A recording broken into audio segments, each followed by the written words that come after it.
Hello students, आइए देखते हैं क्रियात्मक समूह से युक्त कार्बनिक यौगिकों की नाम पद्धति के बारे में। ठीक है, नाम पद्धति जिसमें क्रियात्मक समूह जो है जुड़ा हुआ है, फंक्शनल ग्रुप जुड़ा हुआ हो, इसका नाम पद्धति कैसे यूज करते हैं इसके बारे में आइए समझा जाए। मैं मनीष गुप्ता अपने चैनल में आपका स्वागत करता हूँ। क्रियात्मक समूह से युक्त कार्बनिक यौगिकों की नाम पद्धति। किसी कार्बनिक यौगिक में परमाणु अथवा परमाणुओं का समूह जिसके कारण वह यौगिक विशिष्ट रासायनिक अभिक्रियाशीलता प्रदर्शित करता है, क्रियात्मक समूह कहलाता है। ठीक है, तो जो फंक्शनल ग्रुप होते हैं, क्रियात्मक समूह होते हैं, ये कार्बनिक यौगिक में परमाणु होते हैं अथवा परमाणुओं के समूह के रूप में होते हैं, जिसके कारण यौगिक जो है विशिष्ट रासायनिक अभिक्रियाशीलता को प्रदर्शित करता है। तो किसी कार्बनिक यौगिक में परमाणु अथवा परमाणुओं का समूह जिसके कारण वह यौगिक विशिष्ट रासायनिक अभिक्रियाशीलता को प्रदर्शित करता हो, क्रियात्मक समूह कहलाता है, फंक्शनल ग्रुप कहलाता है। समान क्रियात्मक समूह वाले यौगिक समान अभिक्रिया देते हैं। समान क्रियात्मक समूह वाले यौगिक जो हैं समान अभिक्रिया देते हैं, जैसे कि CH3OH, CH3CH2OH तथा CH3 twice CHOH। इन सभी में OH जो है क्रियात्मक समूह है, एल्कोहल जो है सभी में क्रियात्मक समूह है, जिसके कारण वे सभी सोडियम धातु के साथ अभिक्रिया करके हाइड्रोजन गैस मुक्त करते हैं। ठीक है, तो समान क्रियात्मक समूह होने के कारण समान अभिक्रिया प्रदर्शित करेंगे। सभी में OH है, हाइड्रोक्सिल ग्रुप सभी में है, जिसके कारण वे सभी जो हैं सोडियम धातु के साथ अभिक्रिया करके हाइड्रोजन मुक्त करते हैं। क्रियात्मक समूह की उपस्थिति, फंक्शनल ग्रुप के उपस्थिति के कारण कार्बनिक यौगिकों को क्रमानुसार विभिन्न वर्गों में वर्गीकृत किया जाता है। ठीक है, फंक्शनल जो ग्रुप हैं उनकी उपस्थिति के कारण जो है कार्बनिक यौगिकों को क्रमानुसार विभिन्न वर्गों में वर्गीकृत किया जा सकता है। कुछ क्रियात्मक समूह उनके पूर्वलग्न, अनुलग्न और कुछ कार्बनिक यौगिकों के नाम जो हैं जिनमें वे उपस्थित हैं सारणी 12.4 में दिए गए हैं। ठीक है, तो एक टेबल के माध्यम से, सारणी के माध्यम में से कुछ क्रियात्मक समूह उनके पूर्वलग्न और अनुलग्न तथा कुछ कार्बनिक यौगिकों के नाम जो हैं यहाँ पे एक टेबल के माध्यम से आपको बताया गया है 12.4 में। देखिए ध्यान से, यह आपका एक टेबल है 12.4। कुछ क्रियात्मक समूह तथा कार्बनिक यौगिकों के वर्ग के बारे में इसमें दिया गया है। जैसे आप देख रहे हैं यौगिक का वर्ग है एल्केन। ठीक है, क्रियात्मक समूह की संरचना क्या होगी, सिंगल बंध इसमें होगा। ठीक है, एल्केन में सिंगल बंध होता है। IUPAC अनुलग्न इसमें क्या होगा, तो IUPAC अनुलग्न के रूप में जो है आपको N इसमें जोड़ना होगा, N, ANI, उदाहरण के रूप में जैसे ब्यूटेन। ठीक है, अगला जो है आपका यौगिक का वर्ग है एल्कीन। एल्कीन की पहचान करेंगे, कार्बन कार्बन के बीच में 2 बंध आता है तो एल्कीन होगा।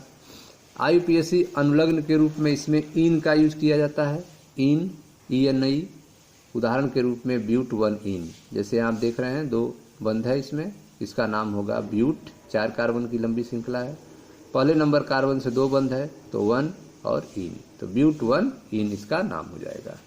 अगला है आपका एल्काइन। एल्काइन में कार्बन कार्बन के बीच में 3 बंध होता है और इसका अनुलग्न जो होता है आइन होता है, YNE होता है, आइन होता है। इसका उदाहरण आप देख सकते हैं ब्यूट 1 आइन।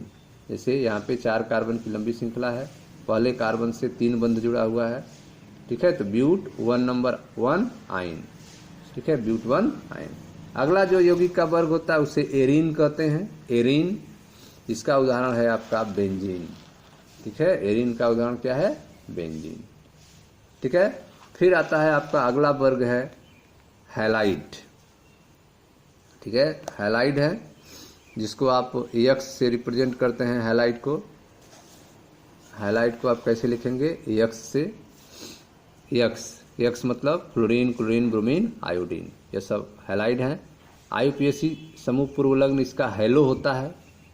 ठीक है, यह सब अनुलग्न थे, इनको पीछे लिखना रहता है, एन, इन, आइन, लेकिन जब X आएगा तो इसको पहले लिखना होगा हेलो।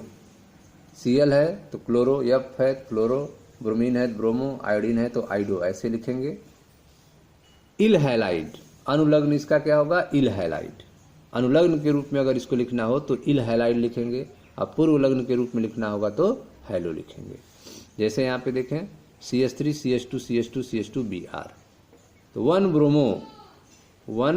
ब्रोमो गिनती उधर से करेंगे, इधर से ब्रोमीन नज़दीक हो तो उल्टा गिनती करेंगे, तो 1 ब्रोमो ब्यूटेन, 1 ब्रोमो ब्यूटेन। अगला जो है आपका एल्कोहल है, यौगिक का वर्ग एल्कोहल है। इसका क्रियात्मक समूह का संरचना OH होता है और इसका पूर्व लग्न है हाइड्रॉक्सी और अनुलग्न इसका आल है। अगर इसको पहले लिखना हो तो हाइड्रॉक्सी लिखेंगे, अंतिम में लिखना हो तो आल लिखेंगे। कब ऐसा यूज होता है, जब 2 OH आ जाए, तो 2 OH आ जाएं तो एक OH को पहले आपको बताना होगा, तो उसके लिए हाइड्रॉक्सी यूज करेंगे शब्द, और बाद वाले OH में आपको आल लिखना होगा। ठीक है, तो पूर्व लग्न के लिए आपको हाइड्रॉक्सी OH के लिए यूज करेंगे और अनुलग्न के लिए आल यूज करेंगे। उदाहरण आप देख सकते हैं ब्यूटेन 2 आल। अगला है आपका एल्डिहाइड यौगिक का वर्ग है, जिसकी क्रियात्मक समूह संरचना CHO होता है। ठीक है, इसका IUPAC समूह पूर्व लग्न फार्मिल होता है या ऑक्सो होता है, फार्मिल या ऑक्सो, और अनुलग्न इसका एल होता है। उदाहरण है ब्यूटेनेल, CH3 CH2 ट्वाइस CHO, ब्यूटेनेल। ठीक है, फिर अगला है आपका कीटोन। यह आपका कीटोन है, पहचान है C+O कीटोन। पूर्व लग्न है इसका ऑक्सो और अनुलग्न है ओन। एग्जाम्पल है आपका ब्यूटेन 2 ऑन। ठीक है, butane 2 on, CH3 CH2 CO CH3। अगला है आपका नाइट्राइल, CN ग्रुप। क्रियात्मक समूह की संरचना होता है CN नाइट्राइल। पूर्व लग्न के रूप में साइनो कहते हैं, अनुलग्न के रूप में नाइट्राइल कहते हैं। उदाहरण है pentane nitrile, CH3 CH2 CH2 CH2 CN। Next है आपका ईथर, ROR ईथर। पूर्व लग्न इसका एल्कॉक्सी है। ठीक है, और इसका उदाहरण है ethoxy ethane, CH3 CH2O CH2 CH3 ethoxy ethane. ठीक है, अगला है आपका कार्बोक्सिलिक अम्ल। कार्बोक्सिलिक अम्ल, इसका क्रियात्मक समूह होता है COOH।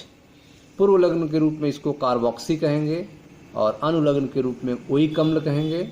उदाहरण है ब्यूटेनोइक अम्ल, CH3 CH2 twice CO2H। Next है आपका कार्बोक्सिलेट आयन। कार्बोक्सिलेट आयन, पहचान है इसका COO-।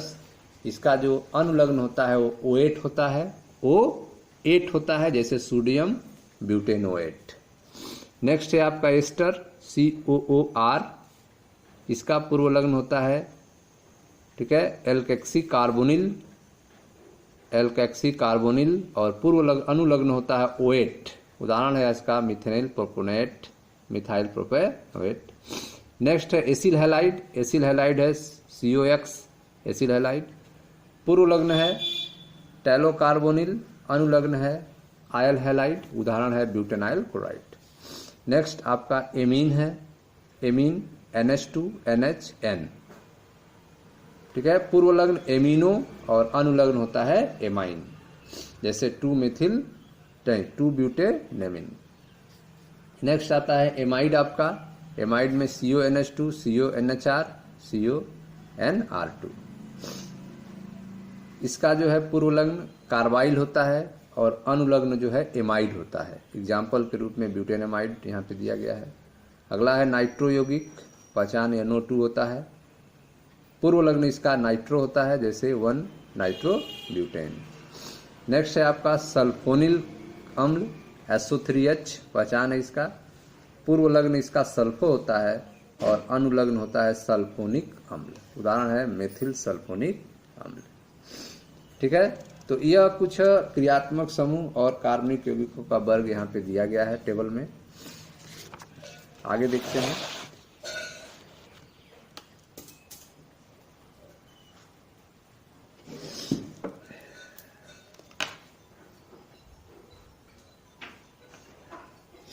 तो आपने टेबल के माध्यम से कुछ कार्बनिक यौगिकों का नाम जिनमें वे उपस्थित हैं 12.4 आपने देखा। अब आइए आगे देखते हैं। सर्वप्रथम उपयुक्त क्रियात्मक समूह की पहचान की जाती है ताकि उपयुक्त अनुलग्न का चयन हो सके। ठीक है, तो सबसे पहले आपको क्रियात्मक समूह पहचानना होगा कि कौन सा क्रियात्मक समूह है, ताकि जो है आप उसके लिए उपयुक्त अनुलग्न का चयन कर सकें। क्रियात्मक समूह की स्थिति दर्शाने के लिए दीर्घतम श्रृंखला का क्रमांकन उस छोर से करते हैं ताकि उस कार्बन जिससे क्रियात्मक समूह बंधित हो न्यूनतम अंक मिले। ठीक है, तो गिनती जो है क्रियात्मक समूह को देखते हुए आपको करना है, और जब आप गिनती करेंगे तो क्रियात्मक समूह को कम से कम नंबर मिलना चाहिए। क्रियात्मक समूह से जुड़े हुए कार्बन को कम से कम नंबर मिलना चाहिए। तो क्रियात्मक समूह की स्थिति दर्शाने के लिए दीर्घतम श्रृंखला का क्रमांकन उस छोर से करते हैं ताकि उस कार्बन जिससे क्रियात्मक समूह बंधित हो न्यूनतम अंक मिले। तो सबसे पहले जो है सर्वप्रथम उपस्थित क्रियात्मक समूह की पहचान की जाती है ताकि जो है उपयुक्त अनुलग्न का चयन हो सके। उसके बाद क्रियात्मक समूह की स्थिति दर्शाने के लिए दीर्घतम श्रृंखला का क्रमांकन उस छोर से करते हैं ताकि उस कार्बन जिससे कि क्रियात्मक समूह जुड़ा हो उसको न्यूनतम अंक मिले। 2.4 में दिए गए अनुलग्न का उपयोग करके यौगिक का नाम प्राप्त कर लिया जाता है। ठीक है, अब प्रश्न यह है कि अगर एक से अधिक क्रियात्मक समूह आए तब क्या करेंगे। बहुक्रियात्मक समूह वाले यौगिकों में उनमें से एक क्रियात्मक समूह को मुख्य क्रियात्मक समूह मान लिया जाता है। ठीक है, जब एक से अधिक क्रियात्मक समूह आते हैं तो उसमें से एक जो होता है वो मुख्य क्रियात्मक समूह बन जाता है और उस आधार पर यौगिक का नाम दिया जाता है। ठीक है, तो बहुक्रियात्मक समूह वाले यौगिकों में उनमें से एक क्रियात्मक समूह को मुख्य क्रियात्मक समूह मान लिया जाता है और उस आधार पर यौगिक का नाम दिया जाता है। उचित पूर्वलग्न का उपयोग करके बचे हुए क्रियात्मक समूहों को प्रतिस्थापी के रूप में नाम दिया जाता है। ठीक है, उचित पूर्वलग्नों का उपयोग करके बचे हुए क्रियात्मक समूहों को प्रतिस्थापी के रूप में नाम दिया जाता है। मुख्य क्रियात्मक समूह का चयन जो है, मुख्य क्रियात्मक समूह का चयन प्राथमिकता के आधार पर किया जाता है। मुख्य क्रियात्मक समूह का चयन प्राथमिकता के आधार पर किया जाता है। कुछ क्रियात्मक समूहों का घटता हुआ प्राथमिकता क्रम यहाँ पे दिया गया है। क्रियात्मक समूह का घटता हुआ प्राथमिकता का क्रम जो है इस प्रकार है। ठीक है, सबसे मुख्य रूप में सबसे ऊपर जो है क्रम है उसका यह है COOH। ठीक है, कार्बोक्सिलिक अम्ल, उसके बाद है सल्फोनिल SO3H, फिर है आपका COOR जहाँ R एल्किल समूह है, COCl, फिर है आपका CONH2, CN, SCO, COOH, NH2, C11O, C11C और C11C। ठीक है, तो अगर इसका आपको एक से अधिक ग्रुप आते हैं तो इस क्रम में आपको फॉलो करना है, नामकरण देना है। ठीक है, सबसे पहले आपको किसको देखना है, COOH ग्रुप है कि नहीं, इसको सबसे पहले चुनेंगे। अगर यह नहीं है तो सबसे पहला जो है SO3 बनेगा, यह नहीं है तो COOR बनेगा। ठीक है, नहीं है तो COCl बनेगा, CONH2 बनेगा, CN, SCO। अगर आपको 2 बंध 3 बंध आता है तो प्राथमिकता सबसे पहले 2 बंध वाले को देना है, उसके बाद 3 बंध वाले को। ठीक है, अगर 2 बंध 3 बंध NH2OH ग्रुप आता है तो इसमें OH ग्रुप की प्राथमिकता पहले होगी, उसके बाद NH2 की, फिर 2 बंध की, फिर 3 बंध की। ठीक है, तो यह एक क्रम है जो क्रियात्मक समूहों का घटता हुआ प्राथमिकता का क्रम है। इसको आपको याद रहना चाहिए, लर्न कर लीजिएगा कि COOH ग्रुप पहले आता है, फिर SO3H, फिर COOR, फिर COCl, फिर CONH2, फिर CN, फिर HC11O, फिर CO, फिर OH, फिर NH2, C11C, फिर लास्ट में C11C आता है। ठीक है, उसके बाद आप देख रहे हैं कि आपका R है। ठीक है, इसके बाद जो है R है, C6H5 है, हैलोजन्स आते हैं, फ्लोरो, क्लोरो, ब्रोमीन, आयोडीन, फिर नाइट्रो है, NO2, फिर एल्काक्सी OR है। आदि को हमेशा प्रतिस्थापी पूर्व लग्न के रूप में लिखा जाता है। ठीक है, R को, C6H5 को, हैलोजेंस को, एल्काक्सी को, इनको हमेशा प्रतिस्थापी पूर्व लग्न के रूप में लिखा जाता है। अतः यदि किसी यौगिक में एल्कोहल और कीटो समूह दोनों हों, यदि किसी यौगिक में एल्कोहल भी समूह हो और कीटो भी समूह हो तो उसे हाइड्रोक्सी एल्कोनेन नाम दिया जाएगा। ठीक है, OH और CO दोनों है तो आप देख रहे हैं कि इसका नाम क्या होगा, हाइड्रोक्सी एल्केनोन नाम दिया जाएगा, क्योंकि हाइड्रोक्सी समूह की अपेक्षा कीटो समूह उच्च प्राथमिकता प्राप्त है। हाइड्रोक्सी समूह की अपेक्षा कीटो समूह की प्राथमिकता है। आप देख सकते हैं प्राथमिकता सारणी में OH और CO, तो CO पहले आता है और OH बाद में आता है। इसलिए अगर एल्कोहल और कीटो दोनों समूह हैं तो आप जो है हाइड्रोक्सी एल्कोनेन नाम दिया जाएगा। ठीक है, क्योंकि हाइड्रोक्सी समूह की अपेक्षा कीटो समूह की उच्च प्राथमिकता होती है। जैसे यह देखें उदाहरण के रूप में HOCH2 CH2 CH2 CH2 CH2CO CH3 का नाम क्या होगा। ठीक है, तो इसका जो है लंबी श्रृंखला चुनेंगे तो 7 नंबर पे हाइड्रोक्सी OH ग्रुप जो है वह 7वें नंबर कार्बन पे गिनती इधर से करेंगे 1 2 3 4 5 6 7। ठीक, तो यहाँ पे CO ग्रुप है और OH ग्रुप है तो सबसे पहले प्राथमिकता किसको देंगे, गिनती में CO ग्रुप को देंगे। ठीक है, तो गिनती इधर से करेंगे तो 1 2 3 4 5 6 7। नाम आप लिखना है आपको, तो नाम जो है OH को पहले लिख देंगे। तो 7 नंबर से OH जुड़ा है तो इसका अनुलग्न क्या होगा, तो ठीक है इसका पूर्व लग्न क्या होगा, तो OH का पूर्व लग्न होता है हाइड्रोक्सी, तो 7 हाइड्रोक्सी हेप्टेन 7 कार्बन की लंबी श्रृंखला है और 2 नंबर पे आपका कीटोन जुड़ा है ओन होगा, तो नाम होगा 7 hydroxy heptane 2 own. 7 hydroxy heptane 2 own होगा, न कि 2 ऑक्सो हेप्टेन 7 आल होगा। ठीक है, तो 2 ऑक्सो हेप्टेन 7 आल नहीं होगा, इसका नाम जो होगा 7 हाइड्रोक्सी हेप्टेन 2 ओन होगा। इसी प्रकार यह एक कंपाउंड है BrCH2 CH double bond CH2, इसका सही नाम क्या होगा, तो पहले ब्रोमीन को लिखेंगे। ठीक है, पूर्व लग्न के रूप में, तो गिनती जो है किधर से करेंगे, तो गिनती जो है 2 बंद और ब्रोमीन की तुलना में पहले 2 बंद से करेंगे तो 1 2 3। 3 नंबर कार्बन से ब्रोमीन जुड़ा है तो 3 ब्रोमो प्रोप 1 इन। 1 नंबर कार्बन से 2 बंद जुड़ा है तो इसका नाम होगा 3 ब्रोमो प्रोप 1 इन, न कि इसका नाम इधर से करेंगे कि 1 ब्रोमो प्रोप 2 इन, यह गलत हो जाएगा। तो इसका सही नाम होगा 3 ब्रोमो प्रोप 1 इन।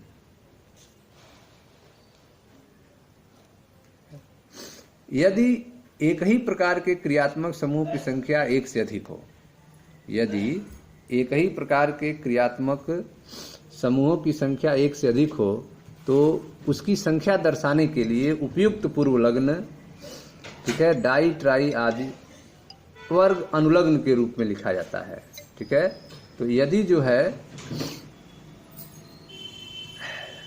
एक ही प्रकार के क्रियात्मक समूह की संख्या 1 से अधिक हो तो उनकी संख्या दर्शाने के लिए उपयुक्त पूर्व लग्न डाई ट्राई आदि वर्ग अनुलग्न से पूर्व लिखा जाता है।